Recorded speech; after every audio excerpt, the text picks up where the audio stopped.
Hey everybody, this is Chris Sheng. Today we've got Rupesh Sanghavi, who is founder and CEO of Ergode. Thank you so much for joining us. Thanks. Tell us a little bit about your business and what you guys are working on, what you guys do. Hey, Chris, thanks for having me. We consider ourselves a champion of the brands in terms of we accelerate brands. We accelerate growth of the brands online. We we acquire different businesses with the brands, as well as we sell them in stores as well as online. Our expertise is in selling online, but we have been selling well in the stores as well. Got it. Very cool. So tell me a little bit about the background of the business, right? I noticed that you started off as a software engineer. How did you get into that world in the first place, and then how did you make that leap to entrepreneurship? Great. So the journey is really interesting, at least in my opinion, because I started or moved to US to do masters in chemical engineering. And actually, I did masters in chemical engineering. My first job, I was hired as a application engineer, which is kind of use software to solve chemical engineering problems. Mm, Interesting, right? I mean, and that's how I got into software engineering, where like I spent some time at UCSD, University of California, San Diego, to sharpen my software skill. From there on, I sort of like almost accidentally started this business while I was buying a textbook. I sort of realized that there is a book that I can buy for like $40, sell it for $1,600 instantly. And I thought, wow, that is something interesting. And that's how we started business. So my first sell was books, and we actually continued selling books only for first 2 to 3 years of business. And since then, we have expanded into different categories like tools, toys, electronics, furniture, backyard games, and so on. So that is how the business started and grew. got it. And walk me through, like, when you're saying start off selling books, was it like buying them on a marketplace, or where were you sourcing the books, and how were you selling them? And then at what point did you start actually like scaling up the business, right? I know that there's a lot of like, I'll give you an example, like, the Sophia Amoroso, who started the Nasty Gal kind of like clothing brand, who started Right. off basically selling off of eBay, right? And then built up this curated kind of like vintage clothing of reselling, and then legitimately took that into a more scalable business. But what was that process like for you, and how long did it take? Oh, that is an interesting. That was an interesting time and journey. So, and I'll take you what the first 3 years of business looked like. So initially we started like, I mean, my first transaction was literally buying book off eBay, selling on Amazon. Okay. That was my first transaction. And then like I used my software skill because on eBay, there are like thousands of listings of books. Okay. Yep. So I wrote this little program that would go through all the listings on eBay in the books category and will give me the curated list of the books that I can actually buy and perhaps make money. Mm, And based on my criteria. So I said, wow, that looks cool. And I started like focused on bidding those items and started buying those books. And then I realized that me buying one book at a time is not gonna cut it. So what I like, I mean, it's good, but it's not scalable. So what I did was I developed a software and that would go through all the listings of half.com. Do you know half.com existed at that time, which was primarily into selling books? So mm, that is where my version 2 of like scraping all the data from half.com and selling on Amazon. got And it. then like, I mean, that was like second. And then I realized that, okay, half.com was shutting down.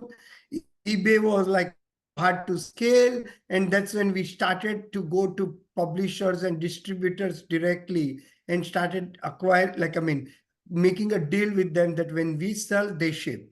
And that is how our version 3.0 of the books came, and that the fortunately that version 3 of like we sell they ship type of model, which also known as a drop ship model, or Yep. what we realized that why only stop at books, we can also do everything other than books as well. So that's like how we scaled. Got it.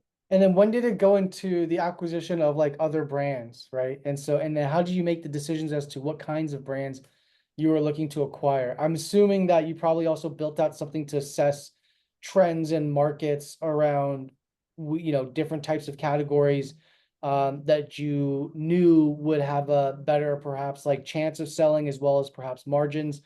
And then going out to source those types of D2C brands, but walk me through what that was like. Oh, definitely there is a little bit of that as well. But I mean, like, I mean, continuing with my journey and I'll connect the dots. So now we are working with different suppliers and sourcing different products from them. What we call is a vendor partner. Mm, Eventually, over time, we realize that there are some vendor partners that we know their online business well, and they are our vendor partners because we do better job selling their goods online than they would do it in terms of perhaps growth, efficiency, profitability, everything. Okay, so we knew online part, we knew nothing about sourcing, manufacturing part. So that is when we started going out in the like I mean to some of our selected vendor partner and kind of started say that like look, we would be here if you ever want to sell your business. And that's where we started like our like version what I call maybe 5 of acquiring business. So most of the business, not most, many of the business that we acquired were our previous vendor partners. We knew each other, we knew the product, we knew that they are selling better in brick and mortar stores than online. And that's when we acquired, because that would give us a presence into brick and mortar world also. And we can grow the part that they were not so good at, mm. primarily selling online. Got it. And so with those kinds of deals, were you acquiring just the digital component of the business, or were you also acquiring the full scope of the business, including the brick and mortar sales? Yeah, so we would acquire full business.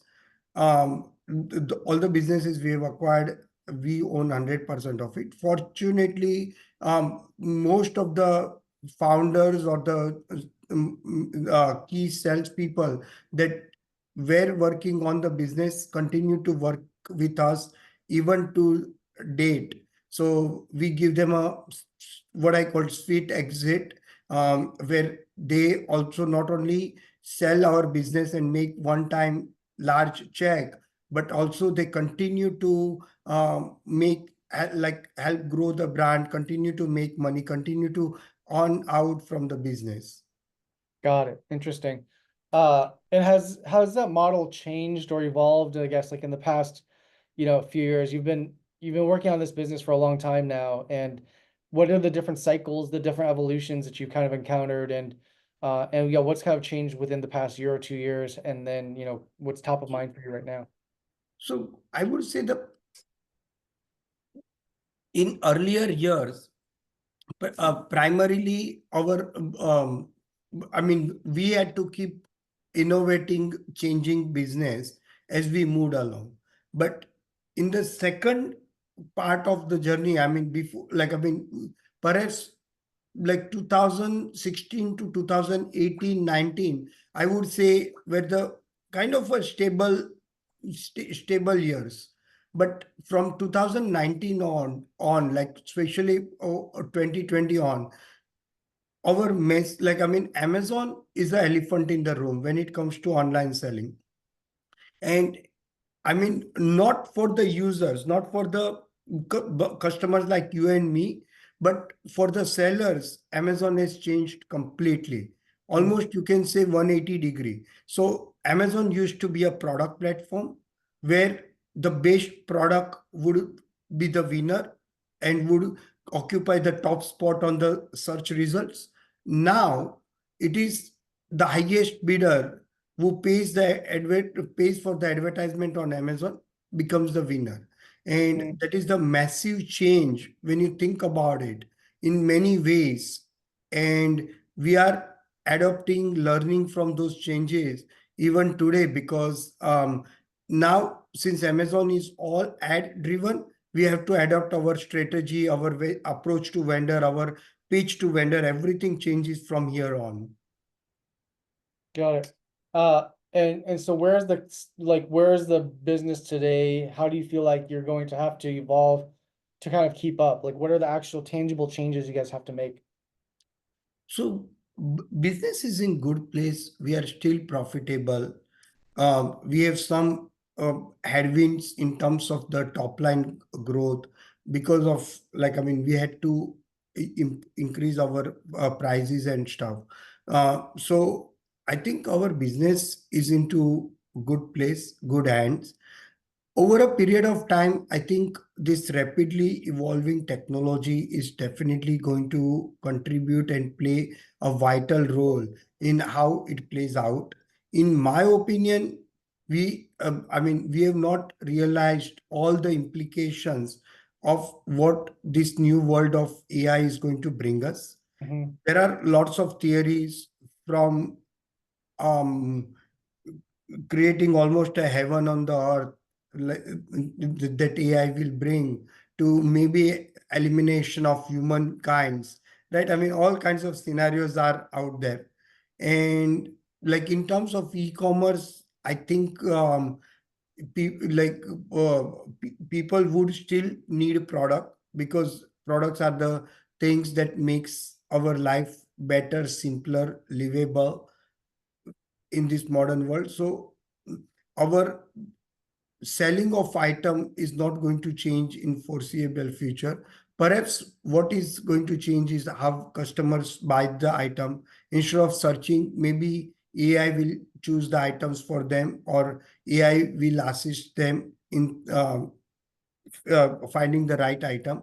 And then it may not be so much of a our decision. Like AI would know my buying pattern and would suggest that, okay, if I'm a value buyer, a luxury buyer, or a somewhere in between, I think AI will be in much better position to choose what we buy.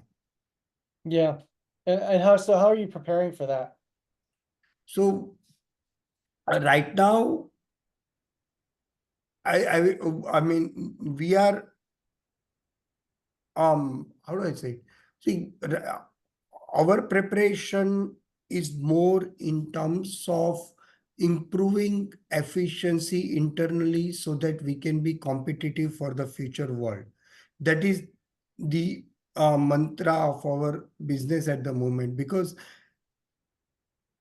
see, I cannot change the nature of our brand. I mean, like if I'm like, I cannot make our brands, if they're value brand, I cannot make them luxury brand overnight. And it may not be even the right decision, because we would know how it evolves. But the cost of running a business would play a massive role in terms of how we do that. So we are investing internal into our internal technology and processes for us to be more efficient, so that our cost of selling is remains remains competitive in this world. Makes sense.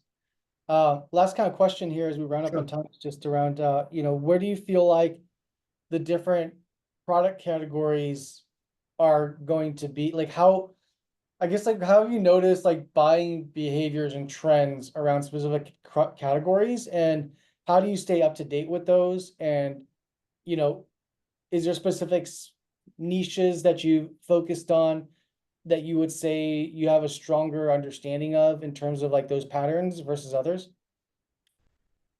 Yes and no.